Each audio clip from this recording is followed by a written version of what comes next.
नमस्कार सभी को, मैं रमजीत गौतम आप सभी का स्वागत करता हूं फिजिक्स की क्लास में। आइए फिजिक्स 10th क्लास के लिए पढ़ रहे हैं हम, जिसमें आपका चैप्टर चल रहा है लाइट रिफ्लेक्शन एंड रिफ्रैक्शन।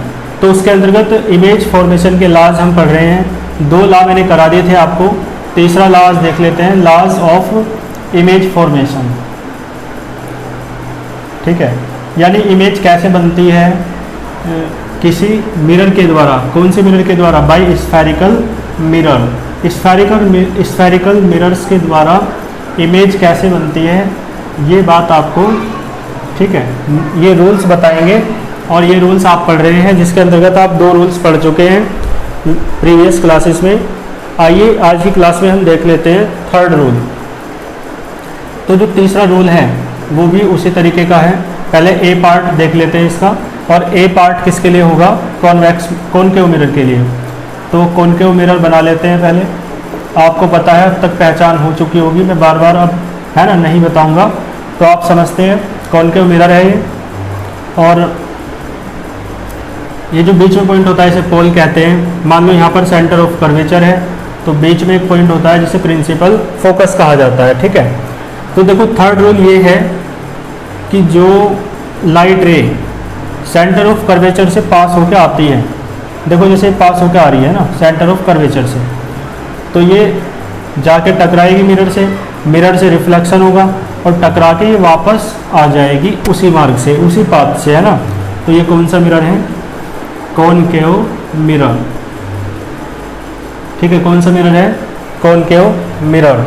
तो इसमें ये फर्स्ट रूल, 3rd रूल है आपका, 3rd का ए पार्ट। यानी कहने का मतलब ये है, देखो इसकी लैंग्वेज क्या हो जाएगी, द लाइट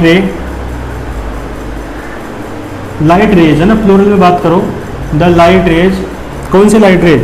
जो passing through centre of curvature, जो कहाँ से होके आ रही है? सेंटर ऑफ कर्वेचर से। तो पासिंग थ्रू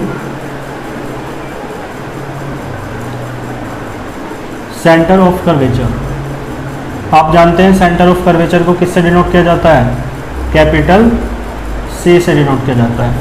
तो the light rays passing through centre of curvature, वो क्या है? बिना विचलित हुए सीधी क्या है? वापस उसी मार्ग से लौट जाती है।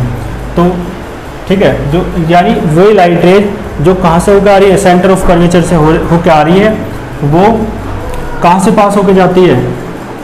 पास, या ऐसा कह सकते हो, goes to the initial path. जिस रास्ते से आई थी उसी रास्ते से वापस चली जाती है। ठीक है, या रिटर्न्स बैक कह सकते हो, returns to the initial path. यानी जो उसका रास्ता पहले था उसी रास्ते पे वो रहती है ना, डेविएट नहीं होती। ठीक है, कौन सी लाइट रेज? जो सेंटर ऑफ कर्वेचर से आप रिटर्न आएगा, बल्कि क्योंकि प्लूरल में बात कर रहे हैं, तो क्या आएगा? यानी जो लाइट रे सेंटर ऑफ कर्वेचर से पास होके आती हैं, वे रिटर्न हो जाती हैं मिरर से रिफ्लेक्शन के बाद, अपनी इनिशियल पाथ से होकर जाती है। तो किसके बाद? रिफ्लेक्शन के बाद। तो आगे क्या लिखेंगे? After the reflection, after the reflection. और रिफ्लेक्शन किससे हो रहा है? From concave mirror. After the reflection from concave mirror. बात क्लियर है आपको?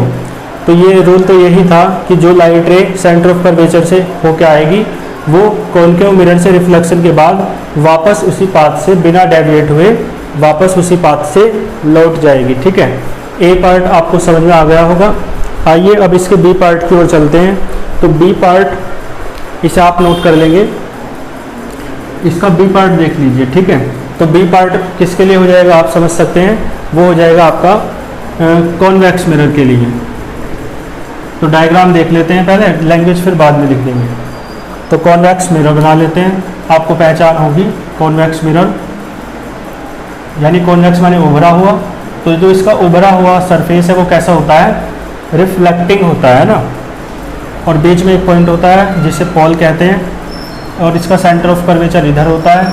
यहाँ पर एक पॉइंट होगा जिसे आप प्रिंसिपल फोकस कहेंगे। ठीक है, तो देखो मैंने डायग्राम बनाने का मेथड आपको बता रखा है कि पहले ये वाली लाइन नहीं, बल्कि पहले यहाँ से उसे मिला दो डॉटेड। ठीक है जी।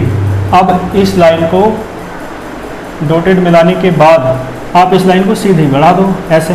तो कहने का अर्थ ये हुआ कि जो भी लाइट रे देखो ऐसे आ रही है, कैसे आ रही है कि ऐसा फील हो रहा है कि वो किसकी तरफ जा रही है, सेंटर ऑफ कर्वेचर की ओर जा रही है, ऐसा फील हो रहा है ना।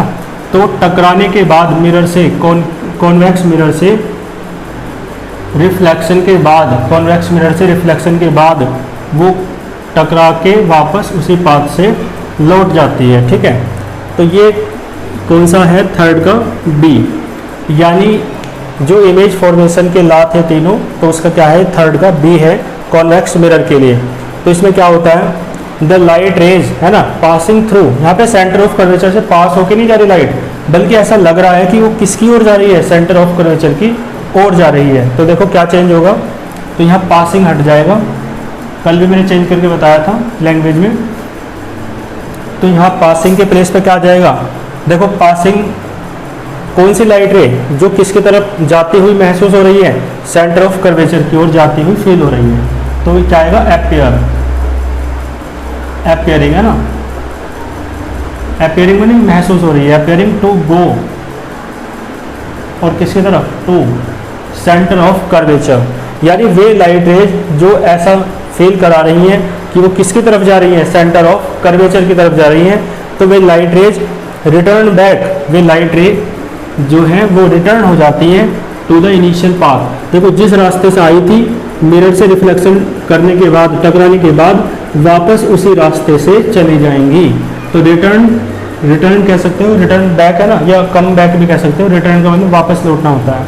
तो रिटर्न टू इनिशियल पाथ, उसी रास्ते से गुजर जाती हैं, वापस लौट जाती हैं, और किसके बाद, आफ्टर।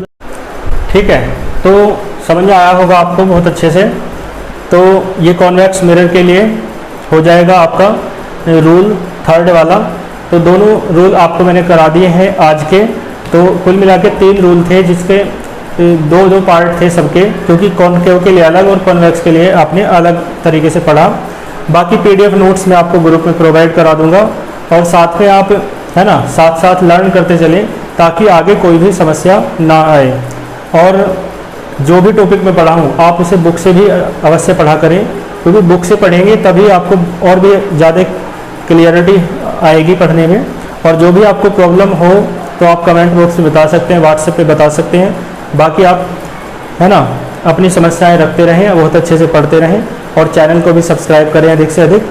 तो फिर मिलते हैं नेक्स्ट वीडियो में। इसके बाद के टॉपिक बहुत इंपॉर्टेंट हैं, क्योंकि इसके बाद हम पढ़ेंगे इमेज फॉर्मेशन कैसे होती है मिरर के द्वारा, कॉन्वेक्स मिरर के द्वारा, कॉनकेव मिरर के द्वारा कैसे इमेज बनती है, वो हम पढ़ेंगे। ये तो रूल थे, रूल कभी डायरेक्ट लिखने के लिए नहीं आते, लेकिन रूल्स ना पता हो तो आप इमेज नहीं बना सकते जो एग्ज़ाम में आती हैं। ठीक है, तो मिलते हैं नेक्स्ट वीडियो में। All the very best.